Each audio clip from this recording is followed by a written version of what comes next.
Mga kapuso, base sa inilabas na data ng World Health Organization, halos 11.6 milyon na ang kaso ng COVID-19 sa buong mundo. Mahigit kalahating milyon na ang mga namatay. Pumapangalawa na ang Pilipinas sa mga bansa sa Southeast Asia na may pinakamaraming nahawa sa COVID-19 kasunod ng bansang Indonesia. Sa latest record na ipinalabas ng Department of Health, umabot na sa 47,000 ang kaso sa buong bansa. Samantalang dito sa Visayas area, pumalo ng halos sa 12,000 ang nagpositibo. Si John Sala ng GMA Regional TV, One Western Visayas, nakatutok.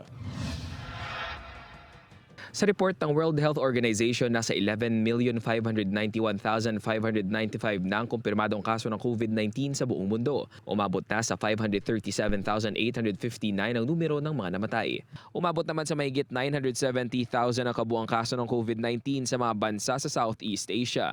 Naungusan na ng Pilipinas ang bansang Singapore at pumapangalawa na sa may pinakamaraming numero ng mga nagpositibo sa COVID-19 sa buong Southeast Asia. Bansang Indonesia pa rin ang naunguna. Dito sa Pilipinas, umabot na ang kaso sa 47,873.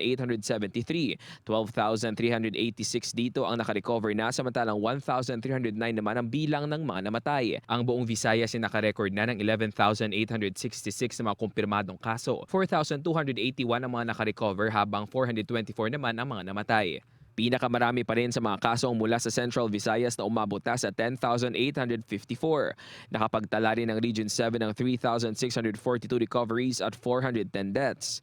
Umabot naman sa 600 ang kaso sa buong Eastern Visayas, habang nananatili sa 3 ang mga namatay. Nakatala naman ng 395 COVID-19 cases ang Western Visayas, 152 ang recoveries at may 11 na mga namatay.